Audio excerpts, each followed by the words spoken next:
Bismillah ar-Rahman ar-Rahim. Inshallah, this is the first, bi'idhnillah, of many meetings to come. Basically, the idea of this, when I was very young, I remember going, I must have been about 11, 12 years old, and some of the scholars used to sit, my uncles, other scholars, as well as people from the community. Every Friday night, they would come to my grandfather's house. There used to be youngsters, older people, guys still in primary school, high school, and you would just sit and listen and benefit from those who were there on different topics. They would discuss everything from the deen to tafsir to worldly matters to what's going on in our community and how we can improve business, etc. And what I found is that eventually evolved into a youth program. So what happened was somebody here in this country used to have a restaurant, and every Thursday they used to give food for free, some refreshments, and all sorts of people used to come. So much so, there used to be youngsters who would come, and even though they didn't look like the most practicing, however, they would still come. They would get to meet different people. There were no barriers.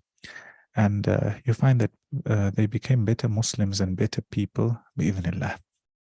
And I always thought that to have something like this, and what easier way to do it than online, especially with people sitting in different parts of the world. So that's the main reason for this. Point number two is that for those who attend every week or every day normal lessons, generally I'm the one teaching and asking questions.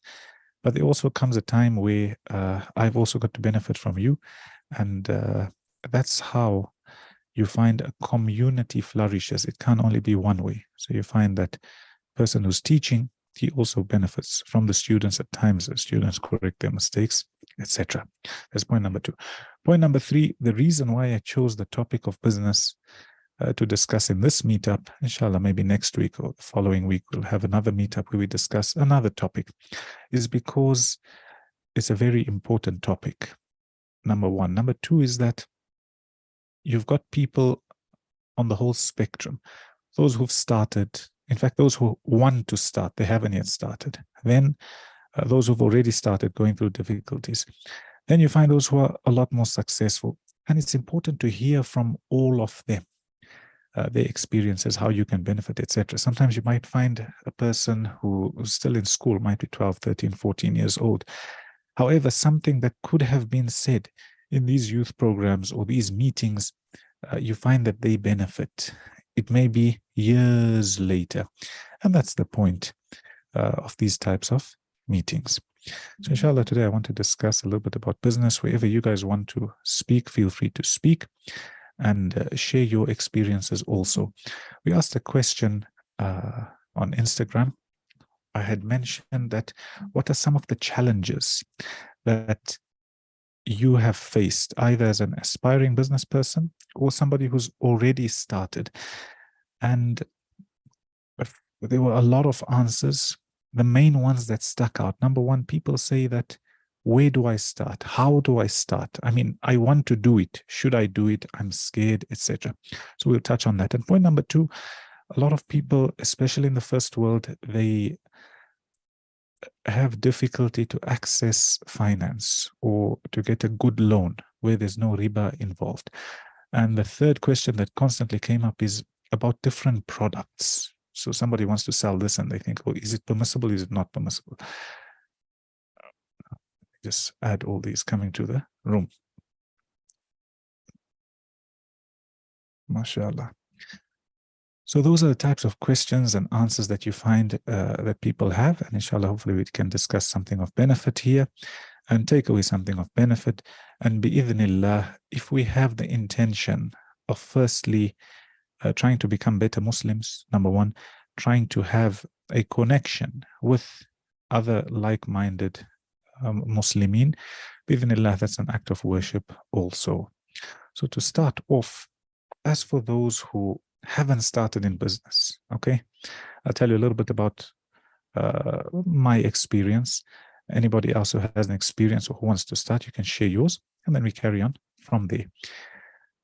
I started studying in Medina University very early, so at the age of 16. Before that, I was not into business. I was not interested in money matters, nothing like that. If you ask me about a mas'ala regarding money, I would be the guy who would look away and say, go ask somebody else. So don't ask me that type of question.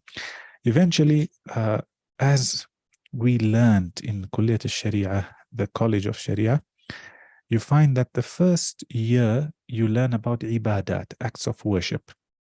The second year, you start learning more about mu'amalat. Mu'amalat means your interactions with people. These mu'amalats, they start off with buying and selling.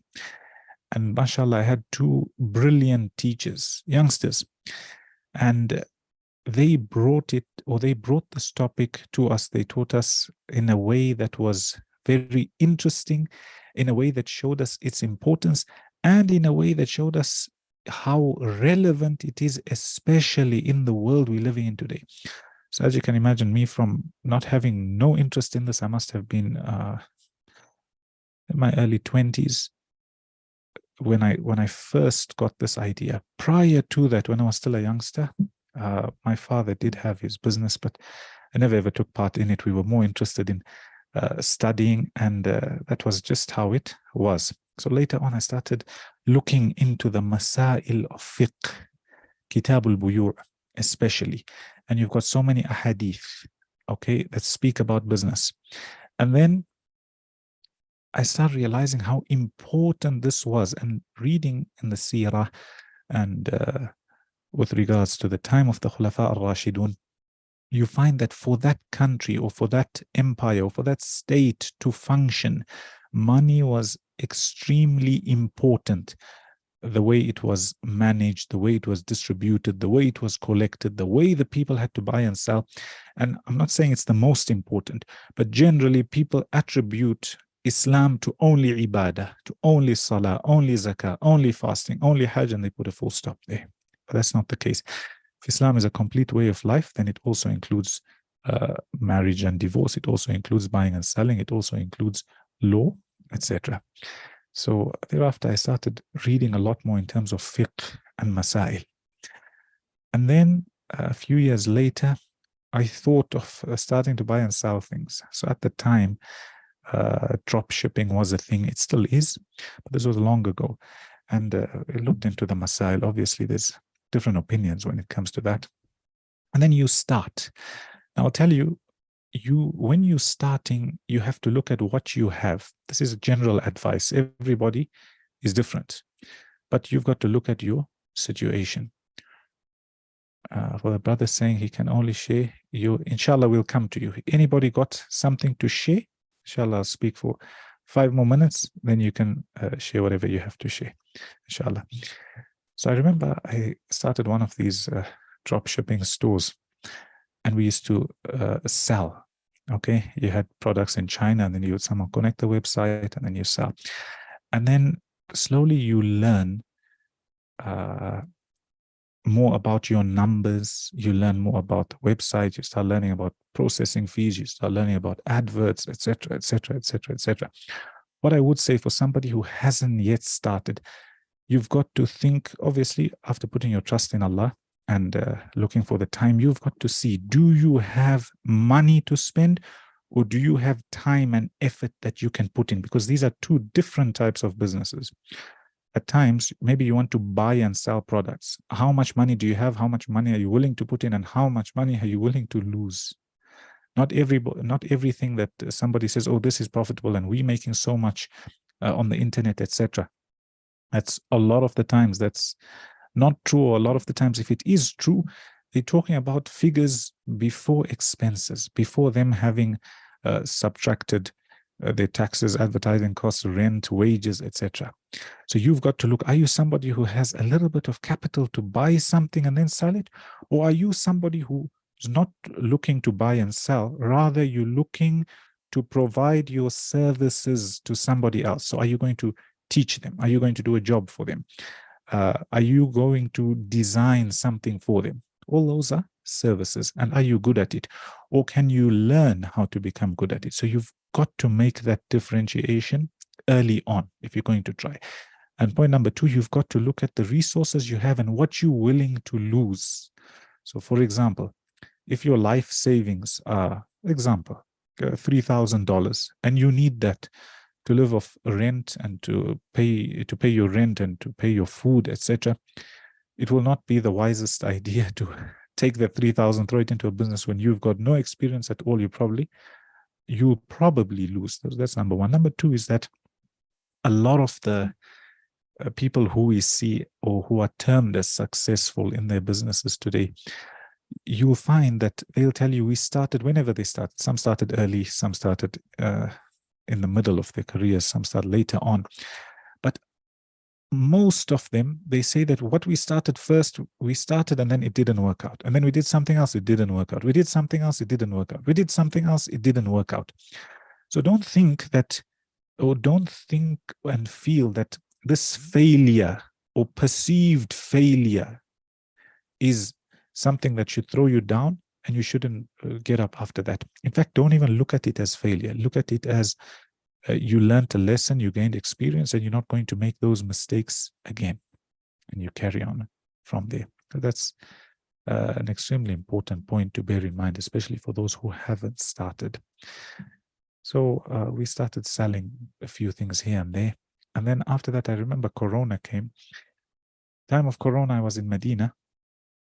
And interestingly enough, there was nobody coming for Hajj and Umrah. And a few months later, it was the summer and all the dates were ready to harvest, but nobody coming for Umrah and after that Hajj.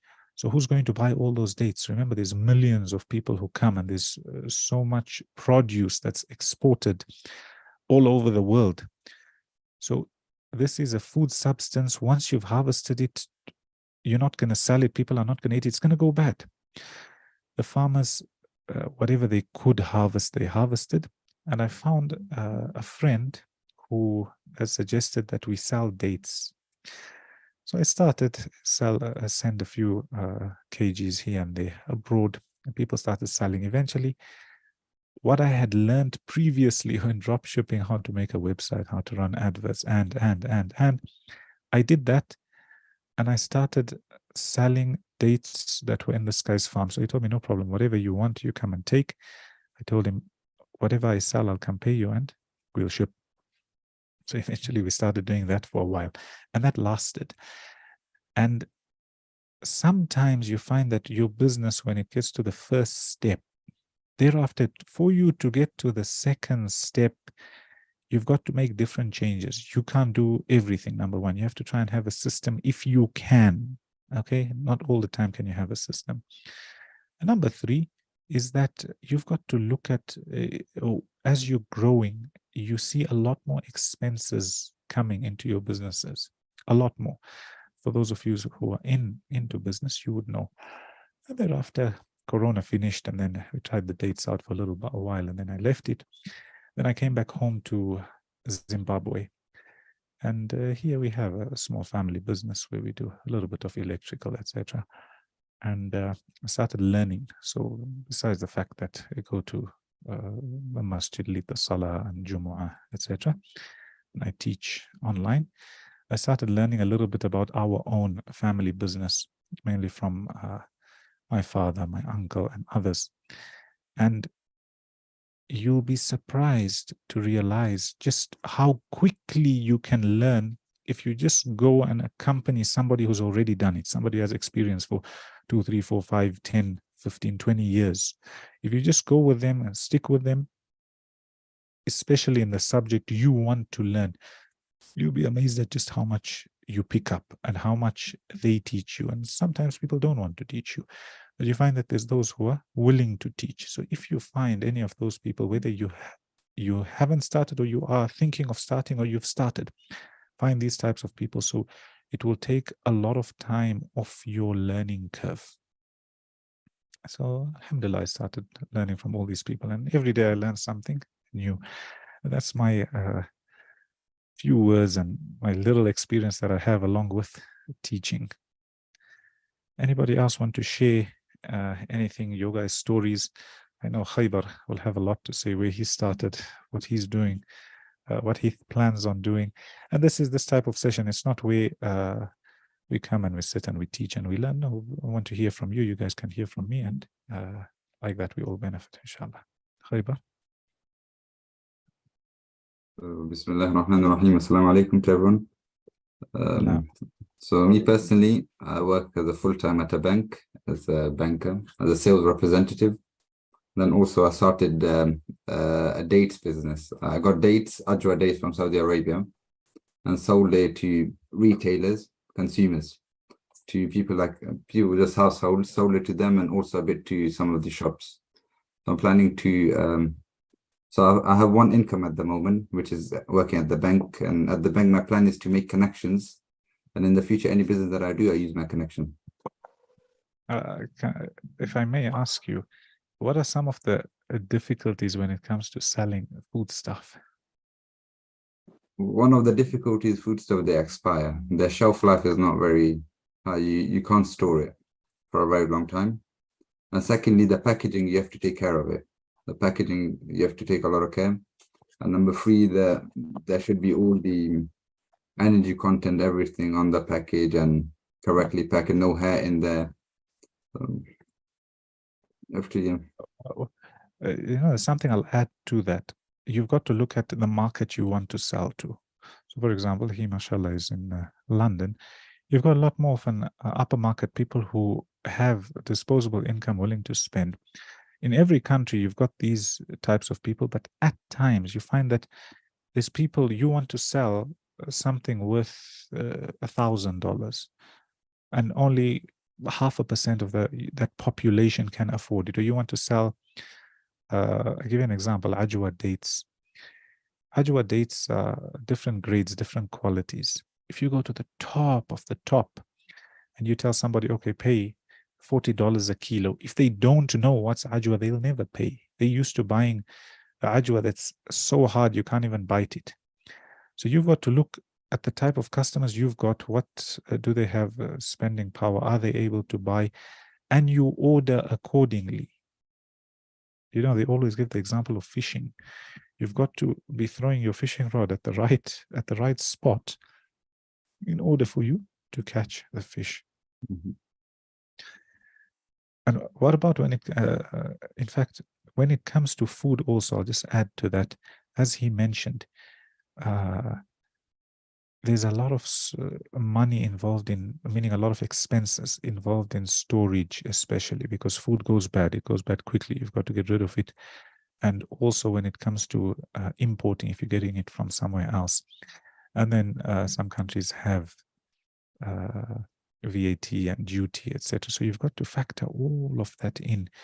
And then you take it. Sometimes it's not as simple. Sometimes you might find that this piece of equipment, for example, you might find it somewhere for $10 and you come home and sell it for $50 and you made $40. Okay, that's a one-off. The minute you want to buy a box of these or you want to buy 1,000 of these, you've got capital involved, you've got import involved, you've got duty involved. At times you've got other players in the market. So you've got to research all of that. Another thing is that don't be disheartened when your product doesn't sell, or if somebody complains about your product. You've just got to do better. You've just got to try your best and do better. Khaybar, anything else you want to add? Also, with regards to dates, there are a lot of competitors. There are many food distributors, and in the UK especially, and they've put a lot of capital into it. They bought so much, and they already have relationship with the retail shops. So right now, what you're trying to do is what I'm trying to do is go as a competitor and get them to to supply for them, and that's not that easy because they already have a relationship with them. They trust them, and now they don't have a relationship with you. It's true, and a lot of the times you find that sit with some of the successful business people, ask them about their first days. They'll tell you, we used to make a loss, so we barely used to break even, and then slowly Allah opens, and you have a good product, you have good service, and people start coming eventually. Anything else you want to add, Khaybar? No, nothing at the moment. Saeed, tell us a little bit about you if you got anything. Saeed? MashaAllah, Khalifa. Yes, Are you with us? yes, I'm with you. Was just MashaAllah, distracted, tell but us. So, MashaAllah, Saeed is also a good student. You got anything to share? yeah, some basic stuff I think would be important is I don't know if it's already mentioned, but that you should always surround yourself with decent people because you never do a business all by yourself. And having a decent group of people, decent connections, that can really make the difference whether your business will fail or, especially in the first period, whether it will fail or be successful. That's true. You surround yourself with good people. At the same time, bearing in mind that your risk is not attached to people as per se. I mean, it's important to have connections, but some people bend over backwards and they only bow down to others because they have money and nothing else. So don't be from that person who sells their dignity and sells their respect in society for a few dollars. But what he's trying to get at is the more people you know, especially when it comes to influential people, etc., Bismillah, you're able to do a bit better. And funny enough, we were talking about 2 days ago in one of the gatherings, and we were speaking about how some things, if you go to the source, or if you go to like the cheaper markets, the same thing, for example, let's say $10, and the minute you go to the up market where it's exactly the same thing, they probably brought it from here, then they're selling it for 4, 5, 10 times the price. And subhanallah, Allah writes rizq for whomsoever he wishes, wherever it's written. Khalifa, mashallah, you are new here. The others, most of them I know. You've got something to share with us? Yes, of course. Assalamu alaikum to everyone. So I live in Salam. India, that's why it's so dark. So please don't mind. And Yeah. I was trying to put my light. Let me give me a moment. Am I audible to everyone? Yes. So currently you work somewhere or no? Yeah, of course. So I was working as an IT recruiter professional, supporting to the US clients.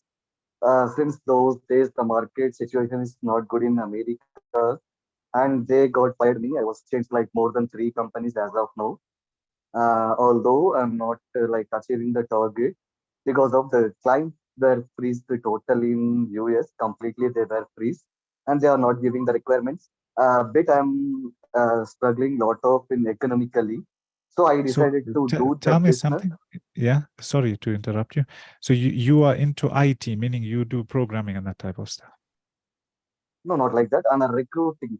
So it's like a HR. So I have to find the candidates to support to the clients. For Uh-huh. example, I'm a Java developer. If the client needs Java Okay. developer, I have to find the people who's working on the Java developer, and I have to submit the resume and to get the interviews to them and to get the job. So that's my professional experience in the past.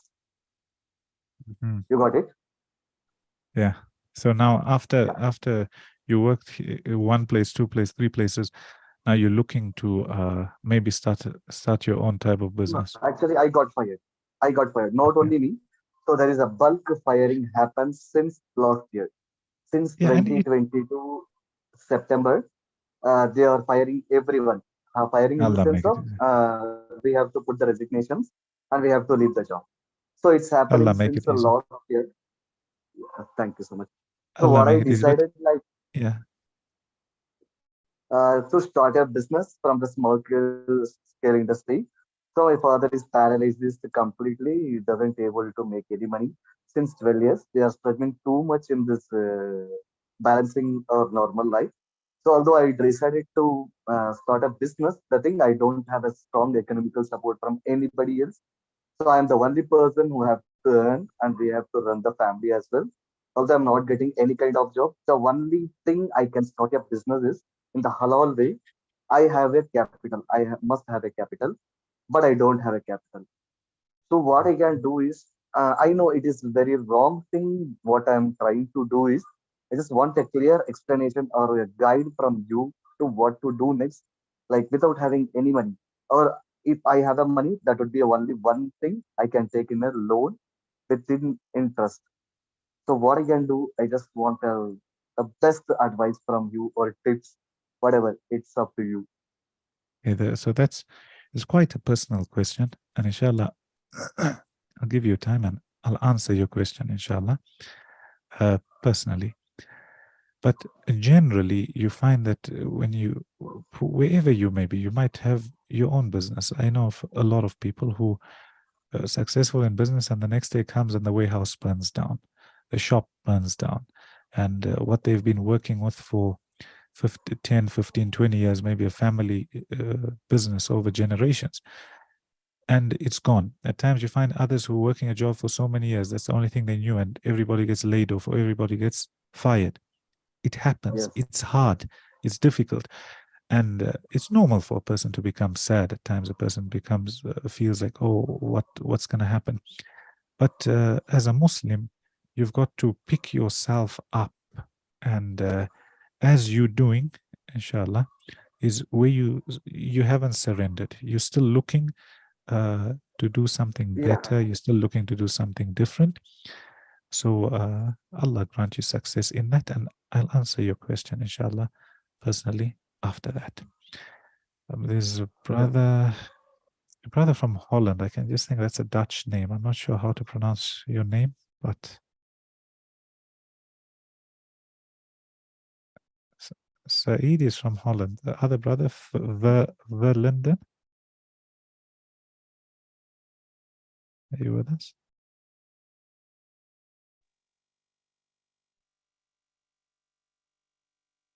I'm from India actually.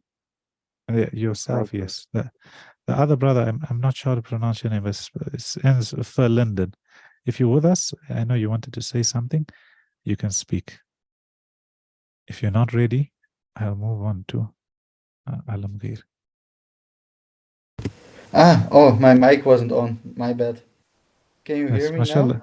Yes, we can hear you. Sorry, firstly, Oh, what's your okay. name? I was talking the whole time, but I asked so many questions, but I couldn't hear you. So uh, I I really like to be in this what's it called in English? It's a meetup. Yeah, it's Meeting. Yeah, the meeting. I love to be in this meeting, and I love to meet you in person too, Adnan, and inshallah. all the others. Um, and yeah, I Tell us a little bit about you. What's your name? How do you pronounce your name? my name is Tess. It's like it's spelled. I spell it in the chat. How you pronounce it? Let's see. Tess. That's how you spell it. Yes. Okay. Yeah. That's how you pronounce it. Tess Verlinden. Just like you Mashallah. say Verlinden. So you sound Dutch. You're from Holland or Germany Yeah, or I am from Belgium. Belgium? You know Belgium? Yes. Yeah, it's on the bottom of Holland. Okay. It's almost the same country, but it's different. So tell us a little bit about your experiences. You have a business, or you're opening a business, you're thinking of doing a business. Where do you stand right now? I am working with my father on a business with Mashallah. 20 people in it. Mashallah. Yeah, If you don't we mind are sharing with working us, on yeah. a wood factory actually. Okay. But we want to automate it, and I have written down some questions that I want to ask you, that I want to know your opinion about. It's Are about these automating a business. automating a business? Yeah, So like currently, it's like a wood business. Is it to make cabins or yeah, if you don't it's mind answering? like making projects like pool houses and roofs and special roofs actually, and yeah, So is it's this the same, like in different countries they have different types of roofs for the houses. So where it yes, doesn't really rain, you find that it's generally flat, but where it rains, they have like a yeah, triangular roof, it's a and they house have the like that. Yes, truss. So yes, do you do the trusses that are on the inside, and then a lot of times yeah, you put a roof tile on the yeah, top, or you indeed, okay. yes. So But currently it's all done by hand?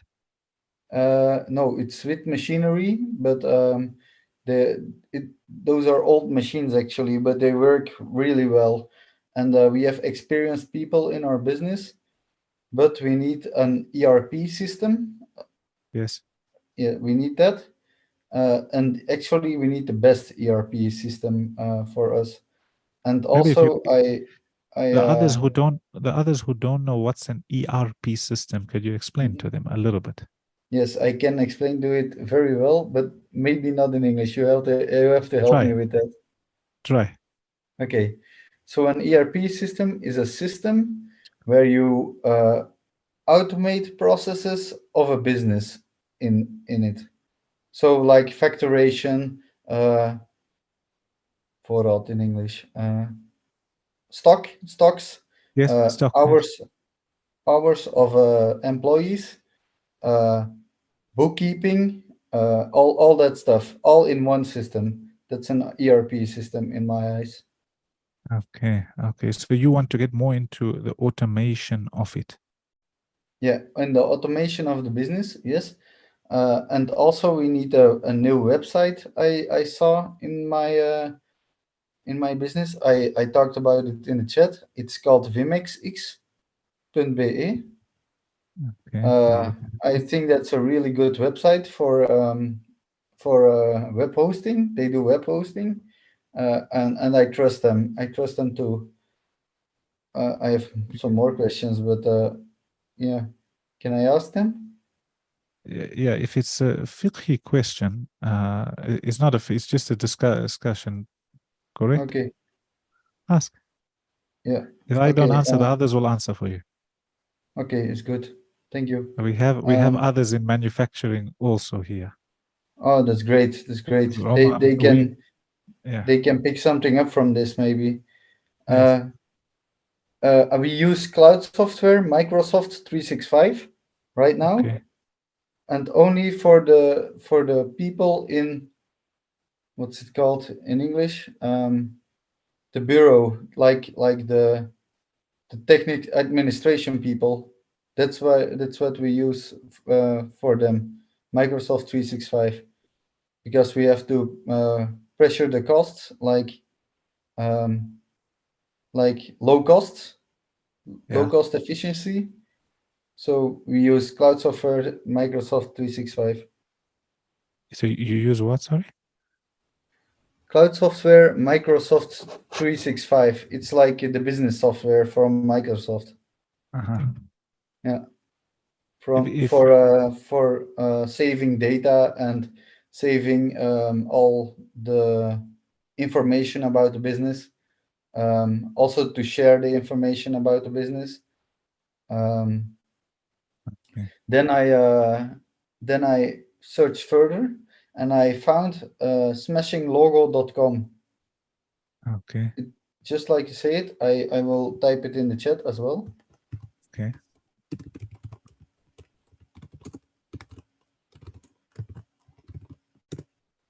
Smashinglogo.com. Yeah, Yes. it's not cheap. It's also not cheap, but they have very good logos. You can make your own logo and with text with it and with subtitles. So a good logo has to be about explaining a business. So Project for Linden is what's coming up. So it's in the name. Project for Linden, your project. Tell me something. Sorry. Yeah. So right now, your position in this whole business in terms of manufacturing, where do you stand? Are you like seeing over everything, or you working with parts of it? Or? No, I am actually the innovator of Schrijnwerkerij Verlinden. That's what it's called, our company right now. But we are innovating very well, and okay, that's interesting. I've got a few questions to ask you. Okay, that's good. I'll ask you, but before I ask you, I just want to ask if there's anybody else who got something to add, wants to add or share something. Omar, I'll come back to you. Okay, it's good. Tell us, mashallah, you always have something to say, especially when it comes to fiqhi masail, Arabic masail, all those masail. What do you have to say today? Okay. And we benefit from you. That's why we ask you. Sorry. I said we benefit from you. That's why we ask you. Jazakallah khair. I'd like to start off with my little background. Right now, I work on a 12-hour job just for $180 a month. That's crazy. What I used to do business and a lot of business. And before that, many people say that lockdown period was very difficult. But as for me, the lockdown period was the only period that I make a lot of money in. I Is it? used to sell. Sorry, So what were you selling? I used to sell clothes. Okay. So in lockdown, everything was closed. No shops were open. So we used to sell clothes on streets. And, On in the Medina street? also, on the street, yeah. Just outside the shop, you have a small stall, and on that you sell your products. So if in lockdown, were you allowed to go outside or you in weren't? the local area, in the local market, it's a market to buy. That Your internet is not that good, so it's daily, cutting and cutting off. and in that market, can you hear me now? Yeah, a bit better. Yeah. So in the market, in the local market, you used to have a corner where people used to sell different stuff other than the eating stuff. But the condition was the place where you put your stall used to belong to no one. So if you want to sell for the day, you have to get up before Fajr and acquire that piece of land at 4 a.m. And you have to put your stall at 4 a.m. and you have to sit there until the market starts. Market used to start at 9 a.m. Since 4 a.m., me and my brother used to got up early and we used to catch our place. Inshallah, you used to read Fajr there. Yeah, my brother used to go to another masjid, and when he comes back, I used to go to another masjid just for both of us to catch the Jama'ah. MashaAllah. So then, after that, after lockdown finished or Corona finished, then did you stop doing that or? Yeah, we had to stop because I shifted to village. So now what's your next project or what you're working on? Do you want to share it with us or it's still a secret? Yeah, I can share it. As I told you that I'm about to get married soon. So I just want to quit that job I'm doing. Because I'm not getting paid much. But you have to look sometimes. Everybody knows their own situation, but sometimes your job might be paying you a few expenses, your eating, drinking, whatever it may be. And if you quit completely, you might have nothing. So you've got to take that into consideration. Yeah, it does sound very nice and cool what people say is, oh, just quit and move on and that, but sometimes you can't. So you've got to be reasonable and use your brain and see, you know, your situation best. Allah grant you success in that and make your marriage, grant you a happy marriage and make you successful in this world and the next. Sheikh Alam Gheed, do you have anything to share with us? Sheikh, I've never done any business in my life. But you're an accountant, so you should be so I have accounting experience and but I have a great desire to start something and start with anything, you know. But the question is the same, like always I'm thinking about like shall I start with the old ideas or to start up with the new idea is the best thing, something unique, and I don't know, it's very difficult for someone who has no experience. Before that, tell me your accounting. So have you given up the accounting practice? I mean, you still keep books or you stopped?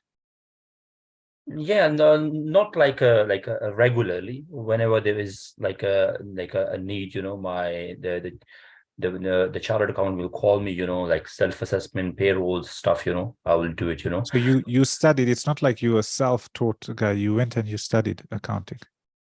Yeah, I have a degree in financial management from Germany.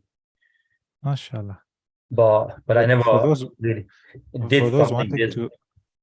for those wanting to run a business, your accounts are extremely important. So You need to theoretical file, knowledge I have, but you need all the things that you explained, like the business idea, risk management, then market, demand for the product, and so why don't you just start like consultancy? Tell all the new people coming, say, pay me so much an hour and I'll give you advice, and then slowly start their books. I mean, don't think of going to sell physical things. I think anyway, you can try it out, I might be wrong, but you've already qualified in that, and every business needs an accountant, especially when it grows to a certain level. So why don't you just do people's books, and then you can look, for example, you start off and then you got more people the same way that chartered accountant tells you, okay, do this, and you start your own. yeah, like I have been offered that I can go to Birmingham and I can establish a business with the same name, but I will see, but something where I believe in like something which completely, when something is owned by you, for example, self proprietorship, like when you start something yourself, and like partnership is sometimes very like difficult, and I'm not very good in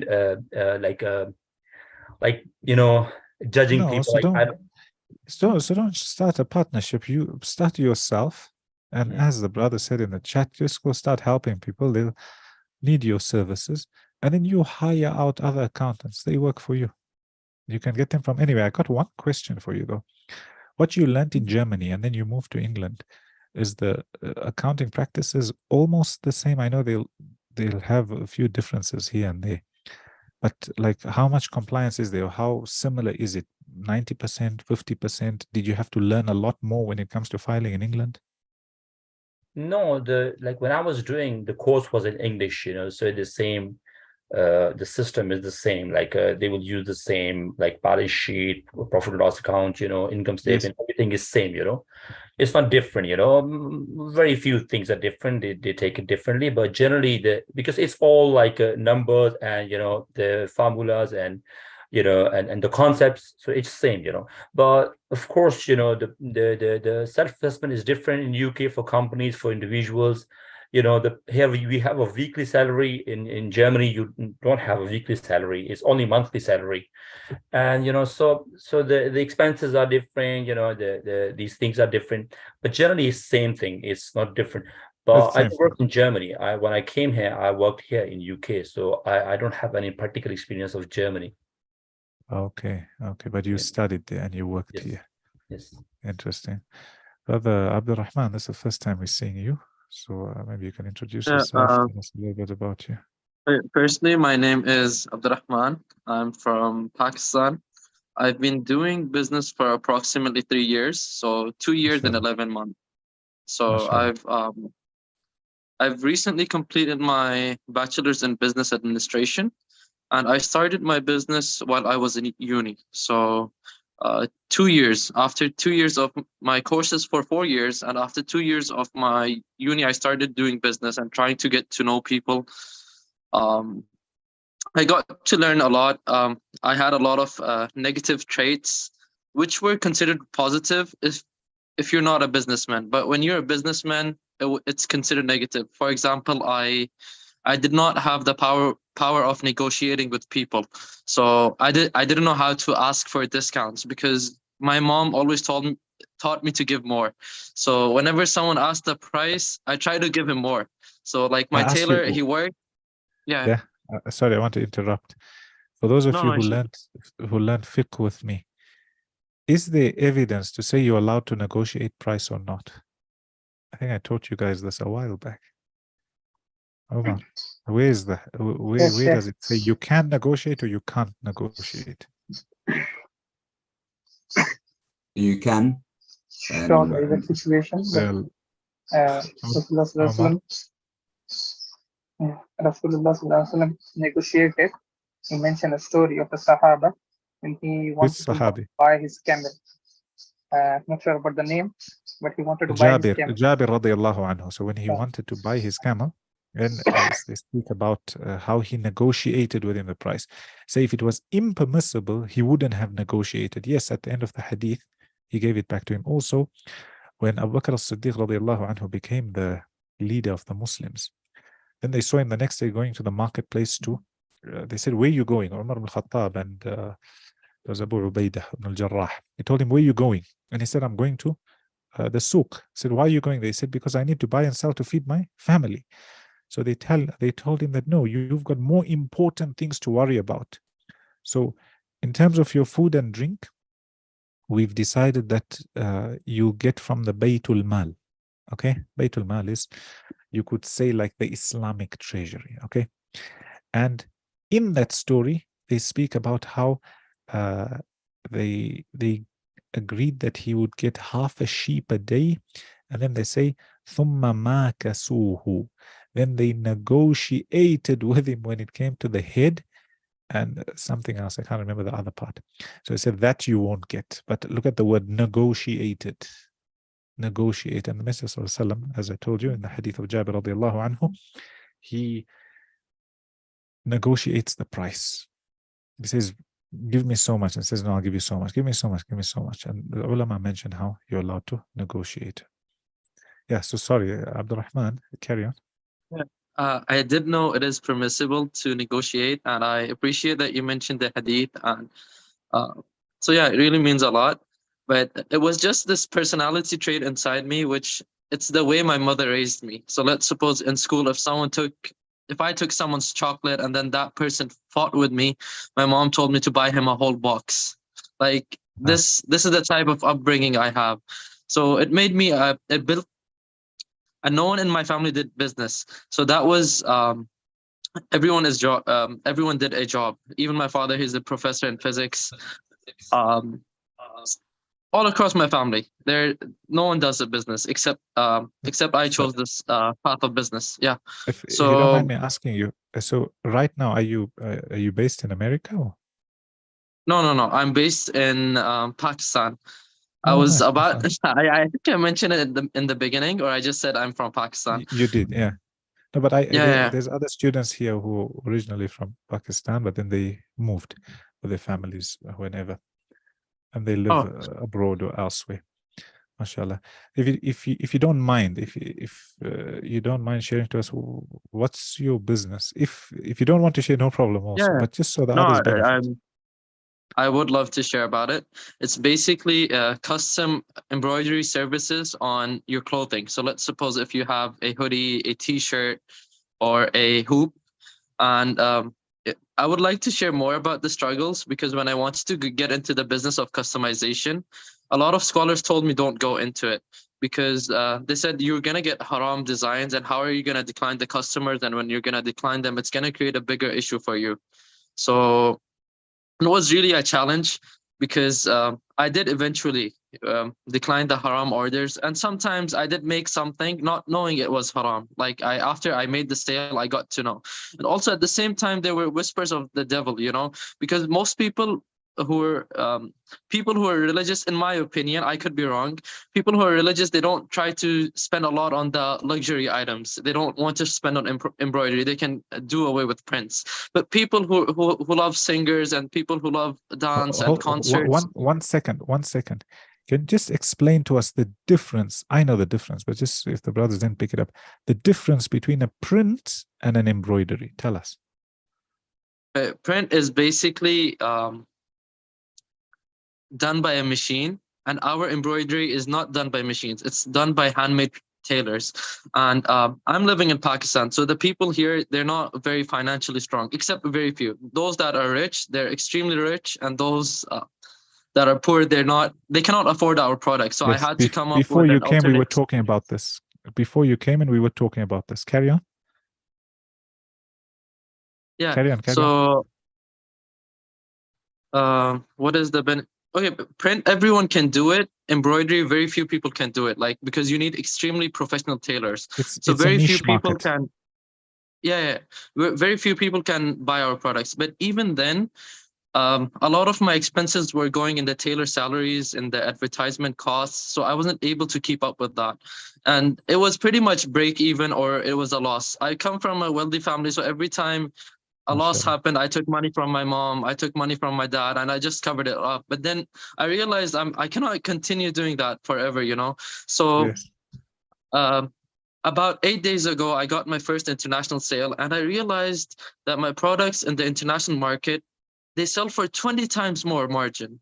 Like if I'm Mashallah. selling something for 5,000 rupees over here, it's gonna sell for 100 pounds. I opened a shop with my aunt on Etsy, so the margin is insane.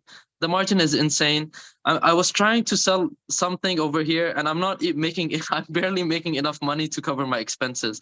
So yeah, that was a plus point for me to go towards an international market. How long did it take you to decide that, okay, it's not working here where I am, let me go to the international market? That's question number one. How long did you take? And question number two, you obviously faced challenges when going to the international market. Tell us some of those and how you overcame them. Okay, yeah. A lot of the challenges were due to my mindset. It was not due to the financial issues or things of that type. So one of my mindset, I had a very traditional mindset that I'm gonna, stick to the core principles. Like if I have a product, I'm gonna upload the picture, even if it's not taken in that.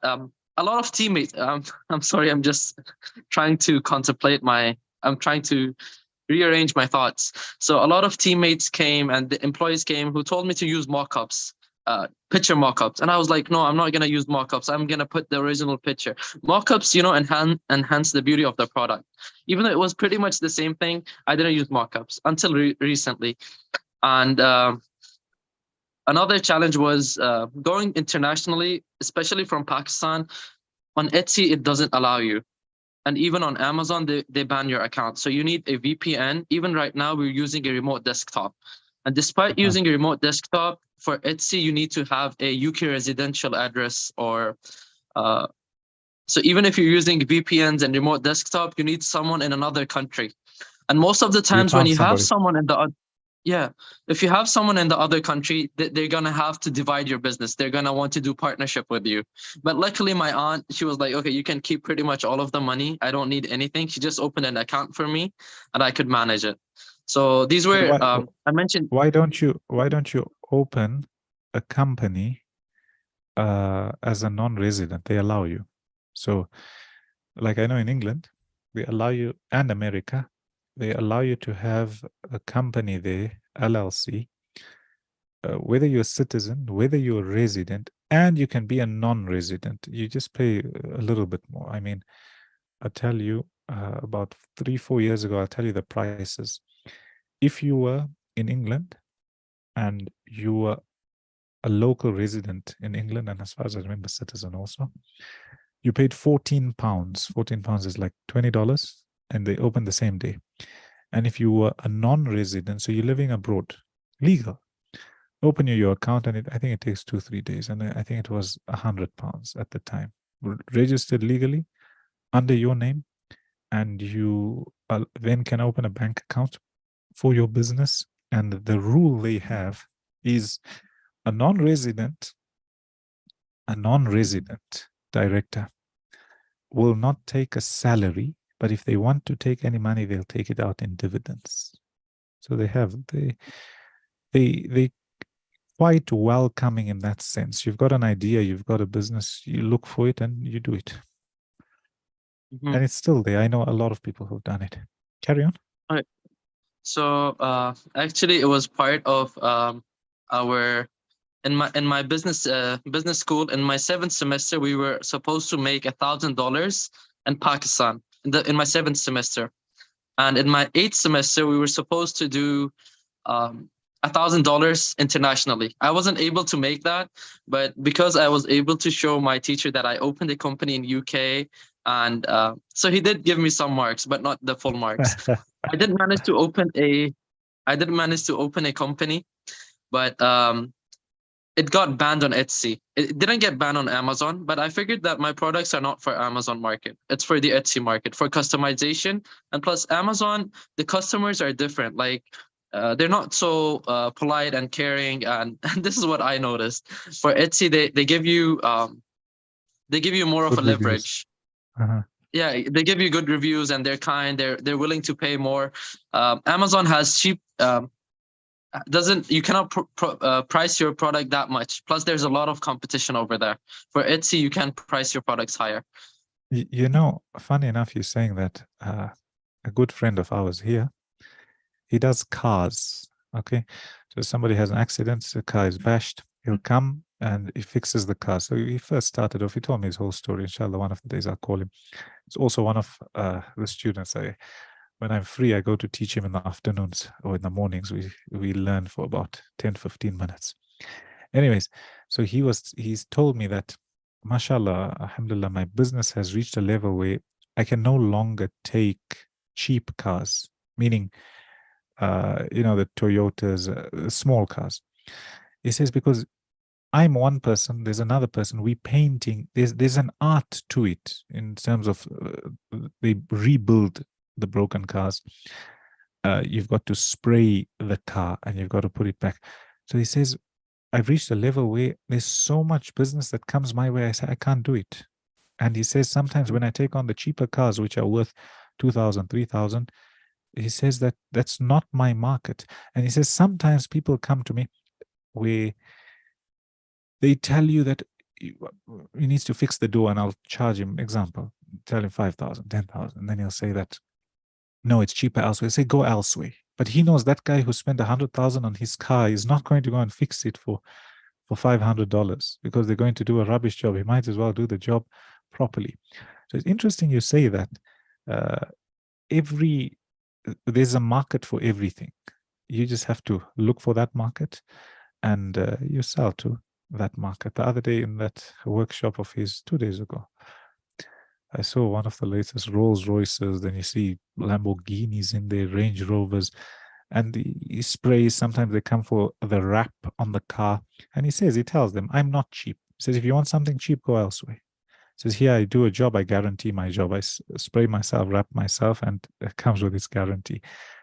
Very interesting you say that. I would like to ask a question. Did your friend start with these high-end luxury cars, or he started with Toyotas and Camrys and then he upgraded to these high-end cars? He started off as a spray painter. Inshallah, one of the days I'll tell him, he'll come tell you a story. He just started off learning how to paint, okay? And then with the cars, he was telling me the other day, he says that this is years of learning and experience. Similarly, with any field you go into, you want to go deeper, whether it's fiqh or Arabic grammar or in the dunya. Like sometimes I'll be sitting with my father. He's a business person, electrician by trade, but business. Tells me, right, get the calculator, punch this number. And okay, I can keep up to him to a certain degree. Then I don't know what numbers he's talking about. But it's so many years. And he tells me, look, I know in my mind that I've got this. I know when I bought it. I know what I buy. So he says, nobody can teach me what's in my field, in the sense that I've been doing it for so long. Don't tell me that you've been working here for 6 months or 1 year. You're going to tell me how to run everything. He says, I know this for 40 years. And it's another thing I'll add. You weren't here at the beginning. I was telling them a little bit about where I learned a little bit of business and when I started learning. Before I was not like that. I went with him to China in 2018, I think it was before Corona. And I saw a different world out there. It was very, very different. Manufacturing hub, we went to the wholesale market, is very, very different. And all sorts of people. I mean, there were so many Yemenis there just speaking Arabic who had their own restaurants. It was like you could have been in one of the Arab countries. So the more you travel, the more you learn, the more you hang around with people who've done it, as I was telling the brothers, you learn these things. So coming back to this brother, he started off learning how to paint. His parents were in the catering business. They used to have a restaurant. And he said that, I told my father, I don't want anything to do with catering. I'm just going to go and do my own thing. So he says, I went and I started learning. I started from the bottom going up. learned how to paint, and then he taught others how to paint. But he told me it takes such a long time. And when he looks at the car, he'll tell you, okay, this one's been oversprayed, this one's been undersprayed, this one hasn't been done. To me, who knows nothing about cars, everything looks the same. But to that person who's been in it for so long and they've been doing it, they know it. So similarly, when it comes to you in embroidery, or when it comes to somebody in electrical, when it comes to, I'll give you another story. We sell in our shop electrical.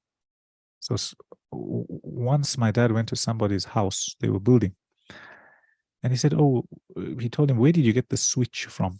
You know, the switch to switch on the light. He said, no, I got it from your shop. Yeah. He told him, no, you didn't get it from my shop. He said, this is fake. He said, no, I'm telling you, I told the electrician, and he went to your shop to get it. He said, there's no chance you got it from my shop. He found the electrician. He said, this switch you didn't get from my shop. Why did you tell the guy you got it from my shop? You know what he said? He said, you didn't have. He said, no, don't lie. Now, the people here, a lot of them are not honest. What they used to do is, because we sell a higher quality, so they'll come to you as a customer, they'll tell you, no, this switch is $5. So you give him $5, thinking that he's going to buy the better one, and then he goes to buy the cheaper one for $1. So again, with experience, just by flicking it once, he told him that this is not from me and this is fake. Carry on. Your story is very interesting. Carry on. Okay, so I don't have much to say. I just shared a part of my experience. But one thing similar happened with us, because my family was telling me that I have a very expensive tailor, because this guy is experienced for over 20 years. So I went to the market. I found someone for half his price. Now, when I got the thing done, because I was used to getting the things done from my previous tailor, I was able to notice the difference. And my family was not. Like, we got the same embroidery done. And my family said, okay, now sell this, you're going to make more money. And when we dispatched this item, the customers got angry. They were like, you're showing this on your page, but what did you give us? So we had to make new replacements for them and give that previous thing as a giveaway. So yeah, expertise can be noticed. Yes, and plus a lot of the times cheaper becomes more expensive. So somebody will say, let me buy this, I'll try to save. Sometimes you get a good deal. But other times, when it comes to qualities of different businesses in the market, cheaper is not always better, but can become more expensive. So I give an example, like we in electrical. If you're buying a light bulb, okay, and you buy a cheap one, if you're happy to carry on changing your bulb 3 times a year, buy the cheap one. But if you want one that will last you 5 years, buy the expensive one. And generally, the price is not that much. So again, you've got to see your clients, and then you've got to maintain your name. If you've got a business where you've said, okay, you've set the bar at this much, don't start cutting corners where you get to this much, because immediately the people who are loyal to you, the people who bought from you, the people who are used to your product, they're going to leave you. They're going to tell you there's something wrong with that product. Yeah. I want to ask you a question. So my guess is you sell a lot online. How did you get? How did you get initially traffic coming to your website? How do you get customers, especially from abroad? Did you have to give them guarantees? Obviously, not everybody would be willing to, swipe their card or put their card in. What if somebody's scared about there's so many scams around? How did you overcome all of that? Okay, so basically, it all started during COVID. So I started with selling masks. So what was different was our masks had a custom embroidery of the person's name, and we were even selling it cheaper than the printed masks. So it was about for 150 rupees. 1 pound is about 360 rupees. So it was half a pound for a mask. People didn't mind paying that much amount, right? And I gave some of the gifts to my friends and some university society members. So I got a lot of feedback from a very cheap items. So when people came, there were already a lot of reviews on my page. And then after I got a good amount of reviews from masks, I started selling t-shirts. Then I started selling hoodies. Then I started selling hoops. And by the time of... What's a hoop? A hoop is basically a wall decor, but in the shape of a circle. Okay. Yeah, so we started selling these, and in fact, some of our t-shirts went up to 17,000 rupees within Pakistan, which is quite a lot. Like if people buy 1,000 rupees t-shirt over here, they're like, oh, it's so expensive. But because of our marketing and the name we built over time, we were able to sell it for that much. So I would say I started small, and I got reviews for something people didn't mind paying. So initially it was a loss for me. Like I was operating on the cost that I got. So I wasn't making any money. I was just selling it for the reviews and the follows and this much. As for the Etsy, carry on. Then I'll ask you. So when I came to Etsy, I had enough content. Like I had enough listings. I had enough videos of how the product is being embroidered, and I gave a link to our Instagram page. So when people click the Instagram page, they see there's work of 3 years, and they're just gonna immediately buy. They're just gonna immediately buy the product. They're not gonna be like, oh, that's a new shop on Etsy. Even if it's a new shop, when you click on the Instagram, you see they have work of 3 years. So yeah, people just bought immediately when I came on Etsy. Last question I got for you before we move on to another brother. Last question I got for you is, how did you handle international shipping? Did you just go with, like, example, DHL or somebody who's, that your product's going to reach, and you put shipping onto the customer? Or how did you not think, how would somebody feel if I tell them, okay, pay $150 for this shirt and then pay again another $70 for shipping? How did you balance that? Okay, so if I approach DHL and UPS and FedEx directly, it's going to cost me a lot of money because I'm an individual person. But because people, and there's basically in Pakistan, there's third-party vendors, like people who providing delivery services who have a business account in DHL, in FedEx, in UPS, in Skynet, in all of these companies, they have a business account. So these guys get half of the shipping price. Okay. So they have a business account, yes. Yeah. So sending a parcel from Pakistan to UK is only for 5,000 rupees. It was. And how many pounds is that? Rupees. £1 is about 360. So it's not that expensive. So it's about between 10 and 15 pounds. Yeah. Oh, that's really cheap for DHL. And you've got that's two, very 3 days delivery, and you've got tracking. Plus, the labor in Pakistan is extremely cheap. Like in the third world, generally, even here in Africa, a lot of the companies, they relocate. So I remember Mercedes-Benz came to South Africa. A lot of big companies went to South Africa because of the labor. Carry on. Yeah. So when we get a product made from Pakistan and we sell it in the first world countries, the margins are extremely crazy. Mashallah. That was I think we can move on to someone else. Yeah. I'm actually learning a lot and enjoying this session. Tell you, one more thing I'll tell you is, I told somebody about 3-4 years ago, I said, I want to go out and carry out business interviews, generally Muslim people. Mashallah, I've met a lot of successful Muslim business people, and a lot of them are doing good work, and a lot of them, they support good causes, but nobody knows about them. And at times what happens, I'm coming from more of a Islamic knowledge type of a background, and generally everyone's taught, and it's true, that Islamic knowledge is the best of knowledge. But at times what people don't realize is that, yes, you have your Islamic knowledge, okay, you could have learned whatever, but if you looked at all these Islamic organizations, or almost all, they funded by who? Yeah, some people fund themselves. They go around asking. So you find that this rich person in that society is the one who funds that one, and this business person in this society is the one who funds that one. And they, a lot of the times, are in English you say unsung heroes, and there's a lot to learn from them. Sahaba radiallahu anhum themselves, they were business people, and you find the Messenger sallallahu alaihi wasallam, towards the end of his life, he says that مَا نَفَعَنِي مَالٌ قَطْ, which means nobody's wealth has ever benefited me more than Abu Bakr as-Siddiq radiallahu anhu. And he says that, another hadith, he says that everybody who's given us, we've given them some sort of recompense, meaning we've paid them back, except Abu Bakr. Allah will give him back. So it's important. And if you can gather between the two, that's even better. Sulaiman, mashallah, it's the first time we seeing you. Maybe you could tell us a little bit about you. Assalamu alaikum wa rahmatullah. Salama.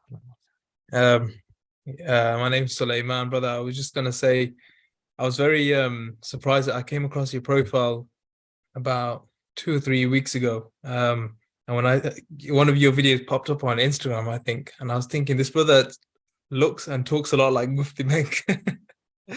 And then, of course, I've seen one of your videos. You mentioned that you're his nephew. And then over time, I've been listening to your videos and your podcasts, and it's quite enlightening because I was struggling to find someone who talks about business from the Islamic stance.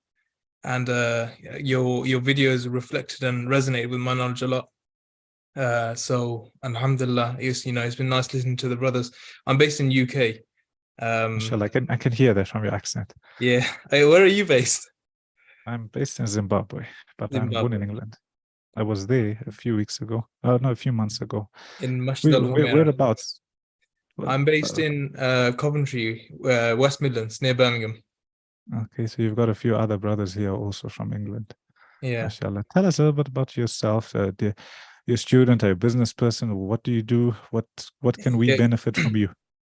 Yeah, so I mainly also am in e-commerce, mainly in the IT trade. So what I used to do is, so big corporate organizations, for example, colleges, schools, universities, big offices, when they update their the staff IT equipment every 3 to 5 years, they usually send them off to an IT recycling company.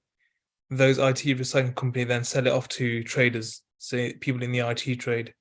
So people like myself would buy them in big job lots. Is it like subcontracting, like how when you've got a construction company and you've given example, I tell this person, build my project, my building, and then he subcontracts the side of the building to this company, and this guy does this and that and that. Is it similar to that? It's similar.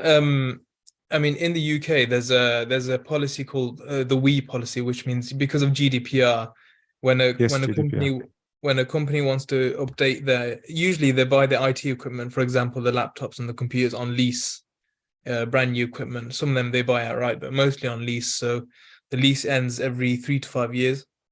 After 3 to 5 years, they would then, the company, they haven't got the capacity to sell the IT equipment. It's an asset. So they send it off to a remarketing company or an IT asset clearance company. They would then take it, destroy the data, give the company a certificate saying we've destroyed the data, and then they would sell it on behalf of the company in job lots through auction or directly. So I used to buy them. I used to work with a few people who used to do the IT clearances as consultants.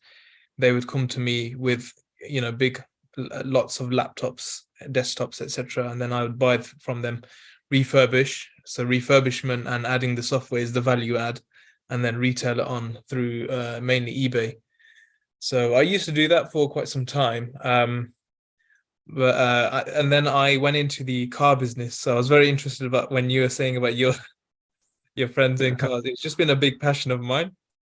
So I went into the car business. And which cars are you buying? New cars? Are you buying smashed cars and fixing them? No, not that wealthy.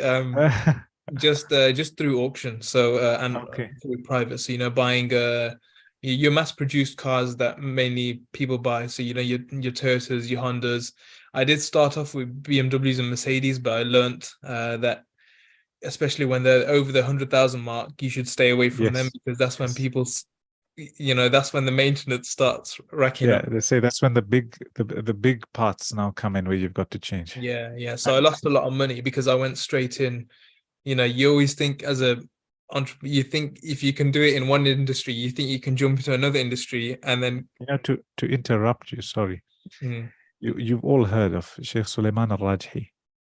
Yes. Rajhi is in Saudi Arabia. He's 90 odd now. Very wealthy man, probably one of the wealthiest from the Saudi people. One of his interviews, it's on YouTube. I don't know if it's translated. It's 2 parts, about an hour and an hour. They ask him, or he's speaking about al-Wataniya chickens. So those are local Saudi chickens slaughtered in Saudi.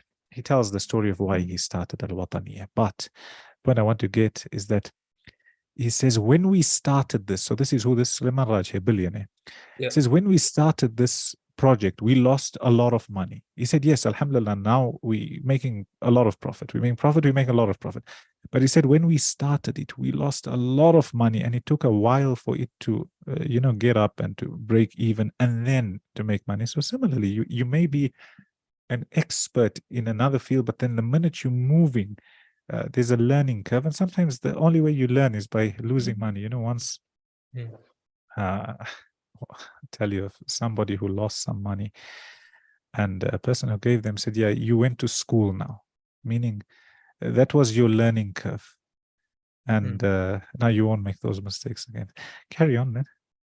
You went into the cars. Yeah, so that's one thing I would recommend other brothers. When when everything's plain sailing, everything's going well, don't think that you can walk into another manned industry and you can disrupt it, but you can't. And that was a big Very ego rare, for me. very rare, but it's carry on. Yeah. So so I started off with the higher brands, and then quickly learned that the costs rack up. So then I started focusing on the smaller, the more humble brands, to your Toyota, your Lexus, Honda, and I started doing well in that. I stopped because unfortunately in the UK there's a lot of because as Muslims we only do everything on cash basis. We don't offer finance, we don't buy interest, we don't buy in finance. Can I ask you a question? Is there no, I'm not going to talk about Islamic finance like houses and that, no. But I'm going to ask you, like, Currys, the shop Currys in England who sell printers and whatever. Electronics retailer, yeah. Electronics, yeah. They tell you if you buy this thing now cash, it's so much. Let's say if you buy this phone now, it's $100. And if you pay over 1 year, so it's not long term, it's not getting into 30 years and 5 years, about a year, you pay it in installments and you'll end up reaching about, let's say, 130, 140. Okay, there's no interest involved. Okay, and there is a first world country, you'll be able to get your money back. Is there no such thing that exists in that type of form, especially when it comes to cars and that, or are people just so used to leasing? I know when I came to England after a long time, and also when you go to Dubai and that, I remember somebody telling me, one of my relatives says, when you see all those Lamborghinis and Porsches, and they said, don't think those are people's cars. Those are all through the bank, and they're each paying their $500 and $1,000. Don't be fooled by that. Whereas when you come to the third world, for example, I was telling somebody the other day, if you see somebody who has their house or their Range Rover or whatever car, generally they paid for it, they paid cash, and they own that car, generally. So is there nothing that exists Islamically in that market? If there is, it's not widely available. I mean, unfortunately, the Muslims here, I can't speak for everyone, but generally Muslims, interest is not taken very very seriously here. Majority of cars, when you go to buy, you're competing with dealers that offer finance.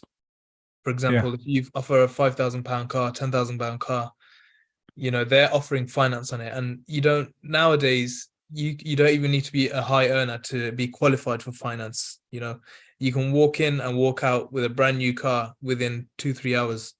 And how do the leases generally work? Is it interest based? Where's the interest involved? I mean, I've never been through one. I don't know how the leasing is generally on newer cars, and they're usually around a 3-year term. And it's basically you rent for 3 years. And when it comes to the end of the 3 years, you return the car, and then you take out another lease on a new car. So you never really own the car. And then there's you're just stuck in that system, and you're going and obviously around and obviously I mean, acquisition is where wealth is built. Yes. And the lease acquisition, I follow acquisition.com. So lease is one option. The other option is hire purchase, which is your finance. I mean, majority of people unfortunately go for this. And then obviously you got cash as well. Now, if you want to be a big boy dealer, you can't compete. And I learned this. And also people lie a lot in this industry. They clock their mileage back. In all industries, there's some sort of theft and lying. And don't believe the guy who's flashing on Instagram and here and there. You know, I read a post of a famous person just 2-3 days ago. They were talking about real estate. Yeah, you can make money in real estate, but he's saying that I think he bought worth $500,000 or something, and he said he's lost already 100 and something thousand. And he says, don't be fooled by everybody telling you get into this, and on the side they're selling you their course on how to do it. He says they're making money from the course. He's not making money from the property itself. He said, and then you've got to take into account expenses. He says when you buy a house, for example, you've got to renovate that house. You've got to do that house. When you sell, you've got your capital gains. You've got other taxes. You've got this. So it's not all plain sailing. And somebody else put it very well. He said, if they were making so much money on it, they would never be telling you how to do it. That's true. I mean, why would someone give away their bread and butter? It's usually through the course. When they've reached the maximum they can make on whatever they're making, they sell it through the course, which is like, Forex and crypto, and it's all nonsense. It'll come up and it'll go back down. It's not true wealth building. So anyway, long story short, I quit the car industry, and I'm kind of doing nothing, and because some industries they top, but it doesn't last forever. You come down, and in the IT market, especially during COVID, I topped out, and then that's when I went into the car industry, and that was a bad mistake. I should have kept that and rather kind of diversified, whereas I closed it down completely and then moved on with the mindset that I'm going to make it work. And of course, Allah shows you. It's in everything, the way you have ups and downs. That's why Allah telling the Muslims at the time, after coming from a defeat, he tells them, وَتِلْكَ الْأَيَّامُ نُدَاوِلُهَا بَيْنَ النَّاسِ. These are the days where we alternate between the people. So you have some good days, you have some bad days, some good days, some bad days. Everybody goes through it in life. Even in business, you have good times, you have bad times, you have profits, you have loss, etc. So, interesting. So what are you thinking of going into now? Are you still thinking? No, so right now, my financial situation, nothing was going well. Every venture I was going into seemed to be not profitable for whatever reason. I tried different e-commerce platforms. Going back to what the brother was saying, he was selling on Etsy. The pros and cons of selling on a platform on Amazon, eBay, etc. is they've got the marketing ready for you. They've got the audience, so you just need to put your product on there, good pictures, good price, and it will sell. The downside is, although you will get fast sales, ultimately they own the customer. It's their customer. Yes. So when a customer buys from eBay or Amazon or Etsy, they don't really say, I bought from Suleiman's shop or Brother Adnan's store. They bought it from eBay, which means, there's no loyalty, there's no equity being built in your brand. That's why all the direct response marketers always tell you about building your list and building your list and building your list. Yeah, because that's your and that's what they carry on preaching. And it's done differently in different places. So I tell you another example. Sometimes you learn, and there's also in Islamic knowledge, other knowledge, there's book knowledge, and then there's real life application of that knowledge. So you learn about building your list, etc., etc., etc. Then you come to a third world country, like example where I am, and you find that, okay, you want to run your Facebook adverts, but the population is 12 or 13 million. Of them, 500,000 use Facebook. The other 11.5 million, who are your customers? How do you get hold of them? So you learned in the book, go and do this, but when you come on the ground, those people don't even have internet, or those people don't even have access to Facebook, or if they had, they check their Facebook once in so long. So you've always got to adapt. You've always got to innovate in the business sense.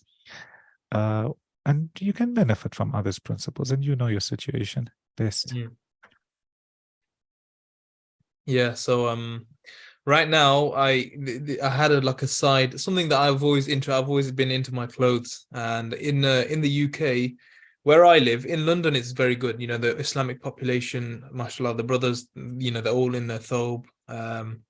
the sisters wear the khimars and jilbabs, but where I live, it's quite it's not as, the Muslim presence isn't as strong as your Birmingham, your your London, etc. Yeah. So I wanted to sell clothing here.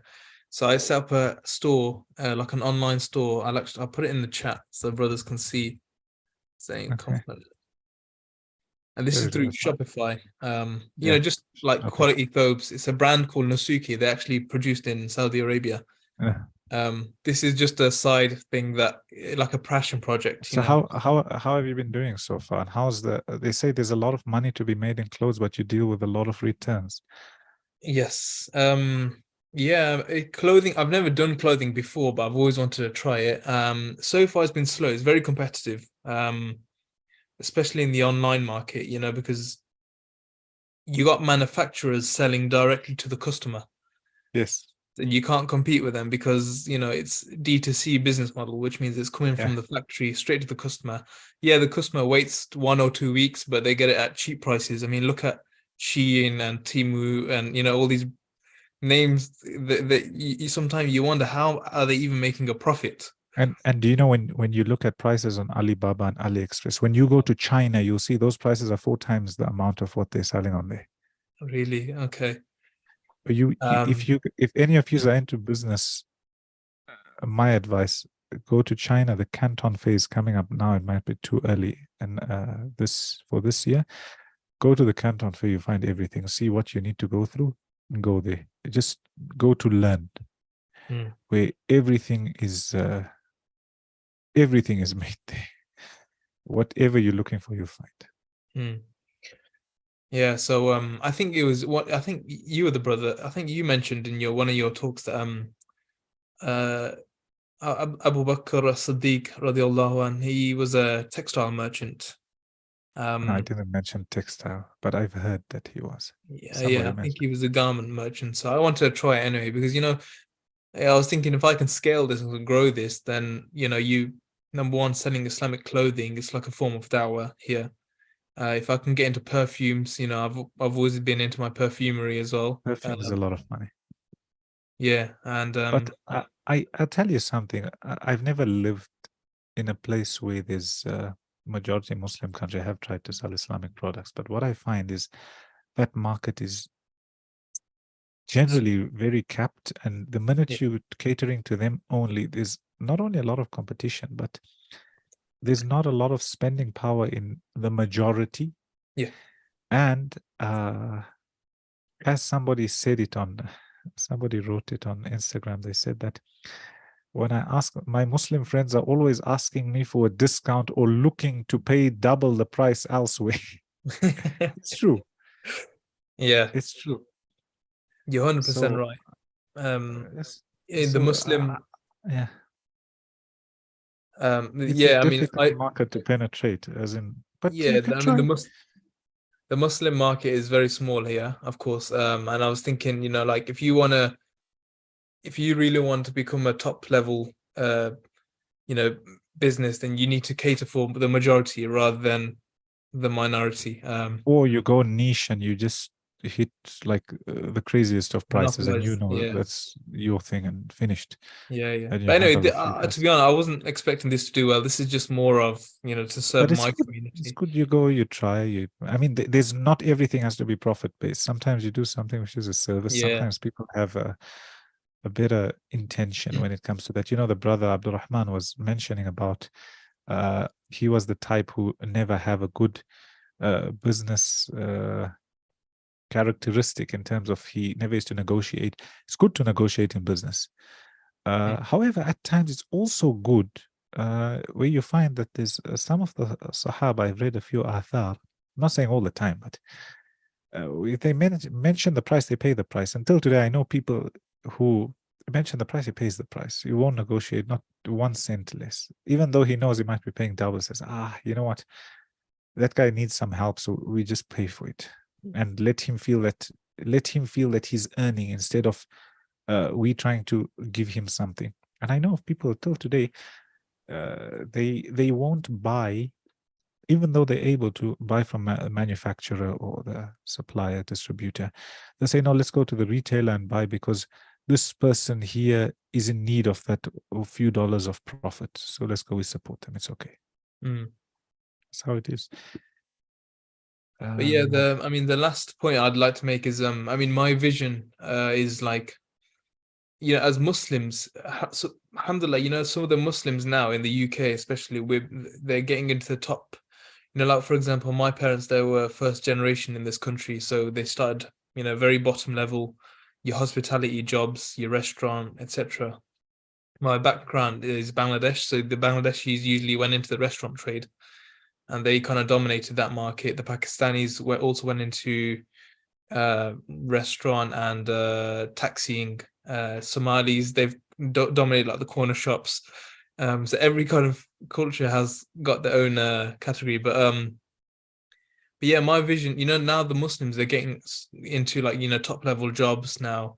Our generation. So this, have you heard of Asda in the UK? Yeah. Asda is now owned by Muslims now. So that's a big move. That's Asda is used by everyone here.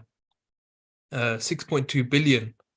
There's two brothers that so they're getting into the large corporate positions now. So that's my aim. Obviously, as Muslims, we're the minority here, but ultimately, I want Muslims to kind of dominate like the larger kind of sectors. For example, your supermarket, your groceries. Property obviously is a gray area because of the whole interest situation. But you'll find it's important what you're mentioning. At the same time, even those who are non-Muslims, you find there's a lot of non-Muslims who are honest, and at times even more honest when it comes to their work, and when it comes to their skill. A lot of the times, especially when it comes to building, manufacturing, carpentry, etc., their skill a lot of the times is a lot more superior to any Muslim skill, a lot of the times. And it's important what you're mentioning, but at the same time, it doesn't mean that we don't. I mean, if you want to buy from a non-Muslim or whatever, you can buy. And the reason I'm mentioning it is I'm sure one of the brothers is not a Muslim. So just so he and others who may listen, is that when it comes to trade, when it comes to business, the Muslims dealt with the non-Muslims, and they were very fair. And a lot of people who were not Muslims, they became Muslims not because they were told become Muslims or they gave them a Quran. No, rather when they interacted in trade. Oh, these people are honest. Okay, why are you honest? No, because we have a religion that says you must be honest. You must be honest, even if you're dealing with a person who's not from your faith. You must be just, even if it's against you or a person who's your enemy. And then they looked into the message, those who didn't become Muslims, but they understood that, okay, these people, they're not evil or the way the world portrays them to be, rather they decent people. That's the only thing I add there. And I believe that's how Indonesia became a Muslim country. Indonesia. Yes, that's what people mention. True. So it's but yeah, inshallah, I think the Muslims are doing well. But it'd be great, to be top Muslim influencers, because when you're at the top, when you've got influence, you can really sway the kind of population. And if your message and your calling is good, then inshallah, bring people we call towards good value. Yes, we call towards good values and prosperity for all those who want goodness. Idhnillah. So this was the first session we had. Usually what we do is I teach Monday, Tuesday, Thursday, Friday. That's why some of the brothers, I know them. And some for the first time, mashallah, I'm meeting. Usually Monday, Tuesday, Thursday, Friday, we learn fiqh as well as Arabic and a little bit of grammar. And we read through some of the books, Islamic and secular books also. Anybody wants to attend, it's the same meeting link. We start at 8:15. If not, you can find the recordings. If you don't want to attend, no problem at all. And this type of session, I was thinking of keeping it on a Wednesday because I don't teach on Wednesday. Generally, I'm free. So if you guys are up for it, maybe we can discuss for next week. we can have a different topic, and maybe we invite others to come also, inshallah. To end off, I've only got 5 minutes left on my meeting. I'm going to ask the brother from Belgium. I forgot to pronounce how to pronounce your name. Ves? Thijs. Pardon? He's called Thijs. Thijs. Thijs. Yes. Sorry. Hello, Arnav. Yes, we have on this Zoom meeting about 5 minutes left, so I'll give you 3 minutes to speak, and if there's not enough time, next week you come. Okay, great. I especially wanted to be in this session because you talked about business, and I have a lot of questions about business for you, so that's why I wanted to. You message me. You've got my number. You in the group. Message me. Okay, great. I will do that for my further questions. I am not a big fan of YouTube because of privacy reasons. Okay. Yeah, I'm sorry for that. That's why I don't want to be on the screen. Okay, no problem. There's yeah. those who want to be, those who don't want to be. No problem at all. Yeah. Okay. Thank you. No problem. Yeah, it was lovely to hear from you, and hopefully whatever you've got to share or to ask, and we'll meet you next week again, all of you, inshallah. Okay, that's very great. I'm looking forward to it. Thank you very much. Too. Thank you. See you. Yeah. Have a good day. The others who are here, anybody wants to say anything? You got a minute? In 1 minute. Come on, raise the clock. You want me to add to my Zoom subscription? Yes. Halim. Assalamu alaikum, Sheikh. How are you? You have 1 minute. Do you want to share anything with regards to business? What business do you do, or what business you're aspiring to do? We're in the clothing business, alhamdulillah. Clothing business. Yeah. My grandfather started it in the 1960s. Clothing, you mean clothes? Yeah, clothing. So, mashallah, today we met an accountant. We met somebody who does wood, meaning the roofs. Met somebody who did cars and IT. We met somebody who works in the bank. Very interesting conversation. Yeah. And Sheikh, I know you into business as well, if I'm correct. Yeah, a little bit, bits and pieces. Yeah, well, my father is an electrician by trade, and then we have our electrical business. I knew nothing about it, but I'm slowly learning electrical lighting, solar, that type of thing. That's another thing I was going to tell you guys. You know, when you're talking about cheap and expensive, sometimes people come to our shops, they tell us the solar light. Say, oh, we can buy the same solar light down the road for 1/10 of the price. We tell him, yeah, because that one says 300 watts on the light itself, but when you test it, it's 30 watts. You don't know the difference, and the difference comes how many batteries they put in this light at the back. How good are those batteries? How good is the light? Is it tested? The type of factory, etc., etc., etc. So yeah, I'm learning that type of thing slowly. Yeah, I think the technical part of a business is not that important for a CEO than it used to be, because in a business nowadays you have to learn, you have to work with people and not with the technical parts of the business. So if you can run a business, it's because you can you have learned and implemented the systems for the people and not the technical parts. Yes, yeah, it's true. And again, as I was telling you, in different places it's different. So in a place where you guys are the first world, everything's online, everybody's website, the banking system works. Someone doesn't pay on time, you catch them, you take from them. Whereas sometimes you have other countries where people, 80% of the population is not connected to the internet. So it differs in every single place. We've got 2 minutes left. Thank you all.